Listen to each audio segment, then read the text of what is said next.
Ooh, okay, this game looks good. Okay, goddamn. Okay, goddamn. Goddamn! Zenless Zone Zero is a pretty fun game, and it's about to go into its 2.0 and anniversary patch, so I just want to make this quick beginner guide for any newcomers that might be interested in ZZ.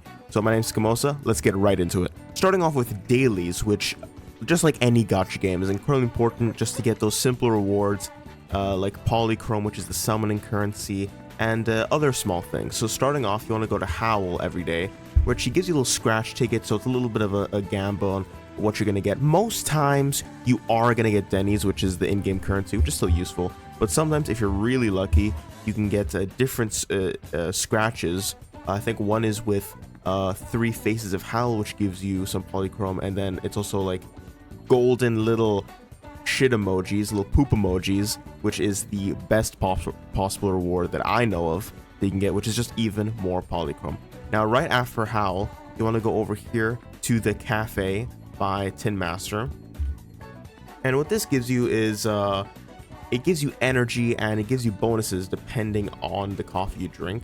Now, for example, here, Tin Master Specialist gives you 80 energy, but no actual effects, while the Espresso gives you 60 energy and combat simulation drops increased by 100%, effective in only 1 combat simulation. Now, combat simulation, what's that, right? Well, this brings me on to my second point, energy spending, and specifically custom energy spending.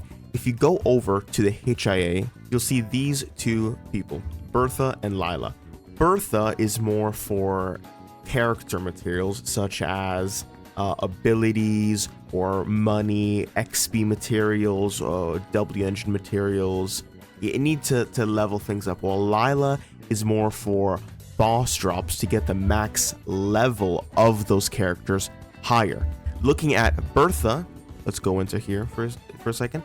So the custom energy spending, what I mean by that is basically here for basic materials, for example, it'll give you all the enemies that correspond with this specific material, which these are the tapes used to level up characters, while this is used to level up W engines, this is money, and this is to level up disk drives. Now, what I like doing is I like going to the custom tab over here, and I like to actually sort of mix and merge all of them together, so then I'm grinding a little bit of everything at the same time. And this is especially useful when you have no specific character or anything in mind that you want. So instead of going all in on Denny's or all in a specific XP material, it being more general like this, it just sets you up to better future-proof your energy spending. And just real quick, let's go talk to Lila. This brings me on to my next point, which is Burnout. Now, Burnout is important because, for example, if we look here, Notorious Dullahan or Troublemaker Wanted Enforcer, if you click on who the characters it's for a couple people, and most importantly, it's for the banner character. So right now, the banner character is Hugo. Let's just check the banner just to see. So it's for Hugo and Lighter, 2 pretty awesome guys. Now checking back, you can see, so the banner characters, their materials are getting, this is not ×2 drop rate. It's very important. This is not ×2 drop rate. What it is it's basically a more efficient way to farm their materials.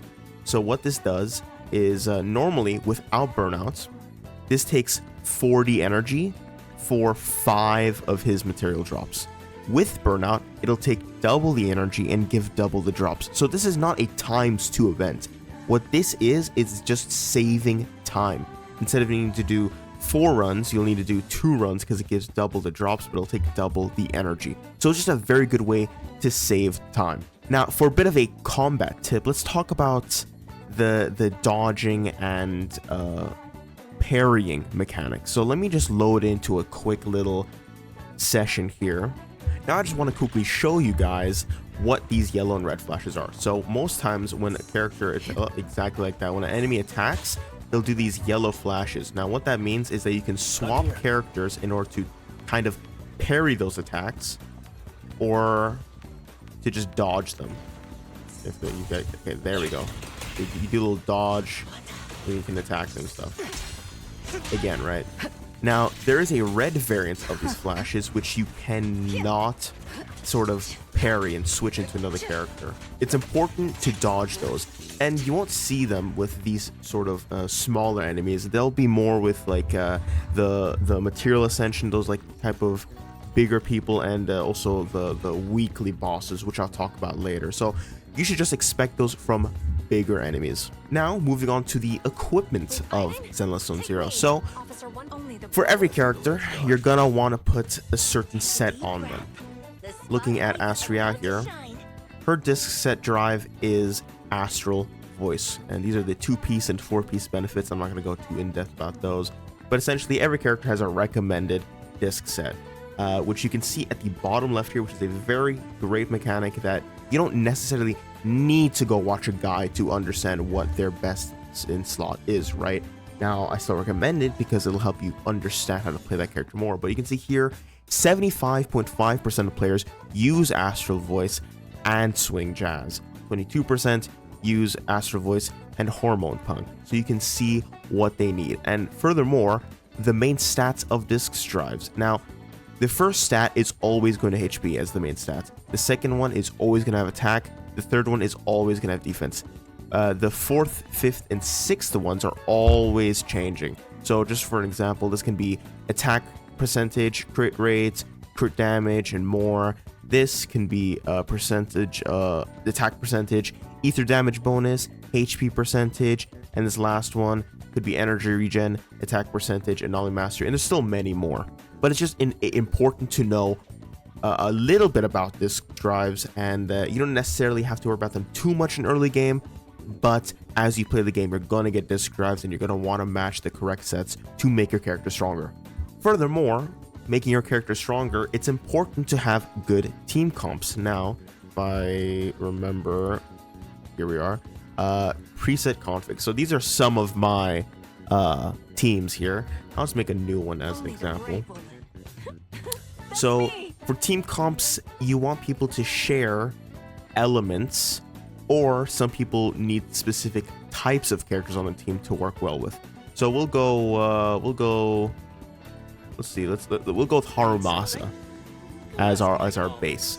So you can see here, there's no smiley face or anything because there's no one else on the team that he has synergy with. When another character in your squad is a stun or anomaly character, yada yada yada. So he wants a stun and anomaly character. So if we pick, for example, Lycon. Now Lycon, he is not a part of the same faction or element, but he is a stun character.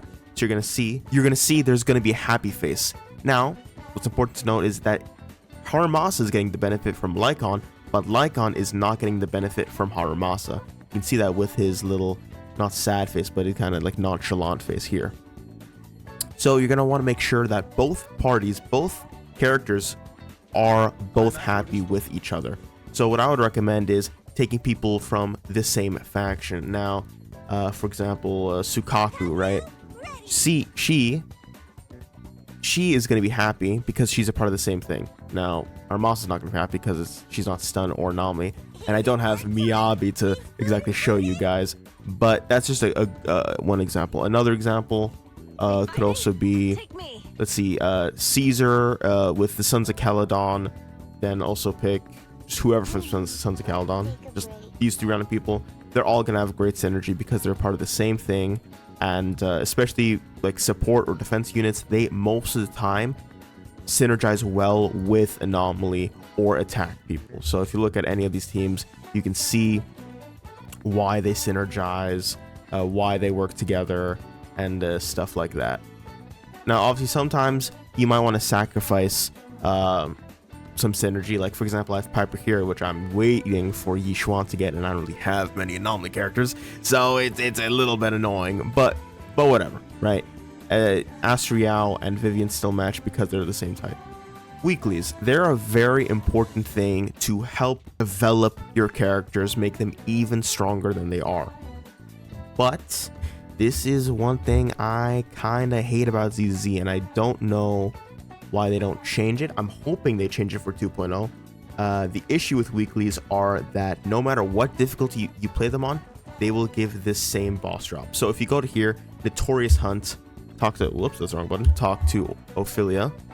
Let me check out the mission details. these are all the weekly boss drops, and you click on the character here, you'll see who it's for. So for example, newborn dead end butcher. So what you want here is the ferocious grip, and right now I'm at level 30. The only thing that changes is everything but the main boss drop. So you can see here, level 65. The only thing that changes is these other materials, not the main boss drop. So if you want to do it quickly, or you don't really care about the materials that it gives you, you can just do level 30 and it'll be the exact same thing. Now, real quickly, what are these other materials used for? So the investigation merits and the W engine chips. Well, the W engine chips are used to make more W engines, while the merits are used for here to swap for some other awards. So you can still do them, but if you want to save some time, just put on lower difficulty and you can still get the same boss drops. Moving on, weaknesses and resistances. So for example, my Shiyu defense, if you look here, the enemy weaknesses are ice and ether for both of them. So I would use primarily ether type units. So I used Vivian and Nicole here to basically help with that ether weakness. Now Piper's physical, so she doesn't really benefit from it. And then here, Astria's ether, but my Evelyn's team is so busted, I don't really need to worry about that. But it is important to note the weaknesses and the resistances. Now, for Shiyu defense, they're going to be similar throughout the entire thing, with some changes. Like here, you can see ice and physical, both ice being the main one because it's Hugo's banner, so it's going to be ice weaknesses. But yeah, just looking out for that, you'll do more damage, and it'll just be generally better. But it's not important to the point where it's a make or break. Obviously, it depends on your team a lot. Like I said, my Evelyn team is so built and busted that I don't really need to worry about her clearing. I need to worry about the other team clearing. So yeah, trialing characters. Now, if you go to your store, go to the video archive. I also talked about this in my Wuthering Waves tips beginner video, but trialing characters is a fantastic way to get some polychrome, a fantastic way to get the materials that character needs, and a great way to test out people to see if you even like to play them, right? So I've done, I think, every trial in the game. Yeah, also some good just beginner things like perfect dodge training, assist training, attribute anomaly. Also explain some more about that. But yeah, just test out any character here, and then you get to see a recommended team for them as well. So at the beginning, I'd say this is pretty useful. Like for example, Hugo's on banner right now. What team do they use? They use Lycon. So you can also see like, okay, he needs a stunner, ice, maybe the best. Or for example, Haramasa, okay, and be in Rena, so that'd be like a more free-to-play team. It's a very, very good way to see who works well with who and how that person plays. This tip is not as discussed because, I mean, in terms of rewards in the short term, it doesn't give you that much, but it's so easy to do, and then over time it can build up so much that it's really simple to understand, and it's really important that you do it. So store promotion is something you can do every day, where you assign a person to promote your store, and then you choose 3 movies depending on whatever, like you can see here, adventure, suspense, and interview. You just select movies that fit that category, and you can level up your store, and whoever promotes your store, you get them from leveling up their friendship. What I mean by that is, wrong button. If you look at the messages with people and you hang out with them and do some certain events, you can see their friendship level, where you get their background and you get them to be able to promote your store. What that does is, I have Astria here right now. Her being here is just a coincidence, where she will then give materials based on what she needs. What I mean by that is her elements material. So she is a ether type character, as you can see here at the bottom. Whoops. So if I go to skills here, she will give these types of chips. Not this rarity exactly, but she will give ether chips that I can then craft and use on her. Now lastly, I just want to finish off with just a very quick, simple thing. No matter what character you're looking at, you can always just, if you need to get reminded like what defense does, you can see what they do.